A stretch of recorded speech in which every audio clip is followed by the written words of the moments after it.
Bihar mutton కర్రీకి process start చేద్దాం. దీనికోసం 1 kg మటన్ తీసుకోవాలి. ఇందులోకి కట్ చేసుకున్న ఆనియన్స్, పచ్చిమిర్చి, అల్లం వెల్లుల్లి పేస్ట్, పసుపు, ఉప్పు, కారం, ధనియాల పౌడర్ వేసుకొని కలుపుకోవాలి. కొద్దిగా ఆయిల్ పోసి కలుపుకొని 1 గంట పక్కన పెట్టుకోవాలి. కడాయి పెట్టి ఆవాల నూనె పోసుకోవాలి. ఆయిల్ హీట్ అయిన తర్వాత బగారా ఆకు, నల్ల ఇలాచి, దాల్చిన చెక్క, లవంగాలు, ఎండుమిర్చి, జీలకర్ర వేసుకోవాలి.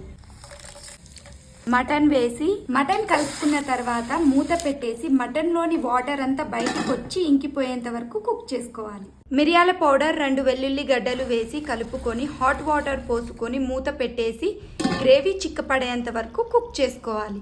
లాస్ట్ కి గరం మసాలా, కొత్తిమీర వేసి కలుపుకొని సర్వింగ్ బౌల్లో సర్వ్ చేసుకుంటే చాలా రుచికరమైన బీహార్ మటన్ కర్రీ రెడీ.